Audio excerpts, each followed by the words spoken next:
আসসালামু আলাইকুম প্রিয় শিক্ষার্থী, আপনি যদি 2024 সালে এসএসসি পরীক্ষা দিয়ে থাকেন তো বৃত্তির রেজাল্ট প্রকাশ করা হয়েছে বাংলাদেশ মাধ্যমিক উচ্চ মাধ্যমিক শিক্ষা বোর্ড থেকে রাজশাহী বোর্ডের।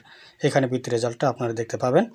তো এই বৃত্তির রেজাল্টে আপনার রোল নাম্বারটি রয়েছে কিনা সেটা অবশ্যই দেখে নেবেন। আর যদি রোল নাম্বার থেকে থাকে তাহলে অবশ্যই কিন্তু যেটা করণীয় সেটা আপনাকে জানিয়ে দেবো ভিডিওটির শেষের দিকে।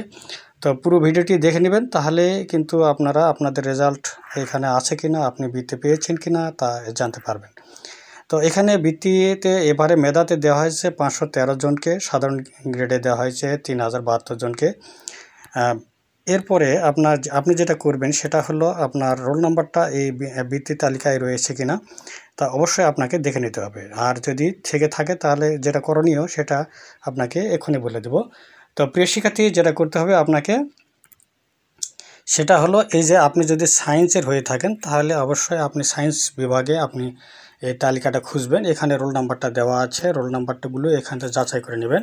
এই রোল নাম্বারগুলোর ভিতরে আপনার রোল নাম্বার যদি থেকে থাকে তাহলে অবশ্যই আপনি কিন্তু বৃত্তি তালিকা অন্তর্ভুক্ত হয়েছেন। এরপরে আপনি মেধা তালিকা আগে খুঁজে দেবেন। মেধা তালিকা খোঁজার পরে আপনাকে যেটা করতে হবে সাধারণ গেট খুঁজে, যদি মেধা তালিকা থেকে থাকেন তো ফুরিয়ে গেল, আর যদি গেলে না থাকে তাহলে সাধারণ গেটটা আপনাকে খুঁজে নিতে হবে।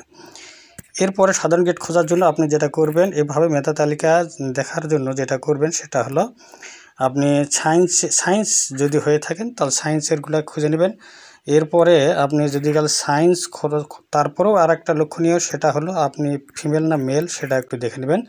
যদি মেল হয় তো মেলের দিকে তাকাবেন, আর যদি গেলে ফিমেল হয় তো ফিমেলটা দেখার জন্য আপনাকে নিচের দিকে আসতে হবে। এইভাবে স্ক্রল করে নিচের দিকে আসলেই আপনি এইটা পেজটা দেখতে পারবেন ফিমেলের। তো শিক্ষার্থী যেটা করতে হবে, এটা একটু বড় পেজ, এইভাবে আপনাকে সাধারণ গেটের সব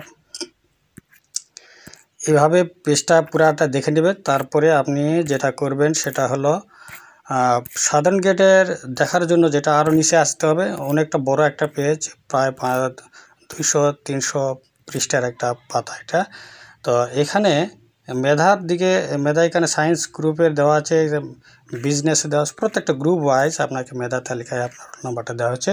যদি আপনি সায়েন্সের হন সায়েন্স দেখবেন, তারপরে মানবিক হন মানবিক, বা হিউম্যানিটি হলে আপনি হিউম্যান দিকে সেটা খুঁজে নেবেন। তো আপনার যেটা মূল কাজ সেটা হলো রোল নাম্বার ধরে এখানে রোল নাম্বার দিয়ে আপনাকে রোল নাম্বার ওয়াইজ আপনাকে খুঁজে নিতে হবে আপনার রোল নাম্বারটা এখানে আছে কিনা।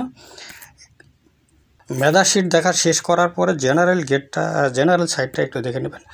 অর্থাৎ তো মেধাতে যদি রোল নাম্বার না থাকে তাহলে আপনাকে যেটা করতে হবে, প্রথমে মেধা দেখার পরে আপনার এই সাধারণ গেটটা একটু দেখে নেবে, সাধারণে জেনারেল স্টাইপেন্ড।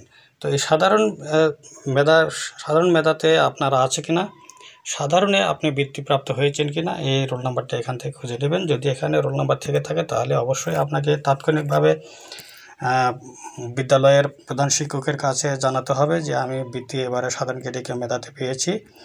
তাহলে কর্তৃপক্ষ আপনার বিষয়টা নজরে আনবেন এবং তারপর পদক্ষেপগুলো যেটা নেওয়ার দরকার সেটা প্রতিষ্ঠান কর্তৃপক্ষ নিয়ে নেবেন এবং বোর্ডকে জানাবেন। তো প্রিয় শিক্ষার্থী, আপনাকে যেটা করতে হবে এইভাবে প্রত্যেকটা পেজটা ধরে ধরে আপনার রোল নাম্বারটা আছে কিনা, কোথায় মেধাতে আছে না সাধারণে আছে সেটা দেখে নিতে হবে। আর এই পেজটা হলো বিরাট বড় একটা পেজ, এইভাবে স্ক্রল করে তোমাকে দেখানো সম্ভব নয়। তো যেটা করা হবে সেটা হলো পিডিএফ ফাইল, ডিসক্রিপশান লিঙ্ক দেওয়া থাকবে, সেই পিডিএফ ফাইলটা ডাউনলোড করে প্রত্যেকটা পেজ আপনি দেখে নেবেন যে আপনার রোল নাম্বারটা আছে কিনা। তো প্রিয় শিক্ষার্থী, আজ এই পর্যন্ত। সকলের হোক এই প্রত্যাশা ব্যক্ত করে এখানে শেষ করছি। খোদা হাফেজ।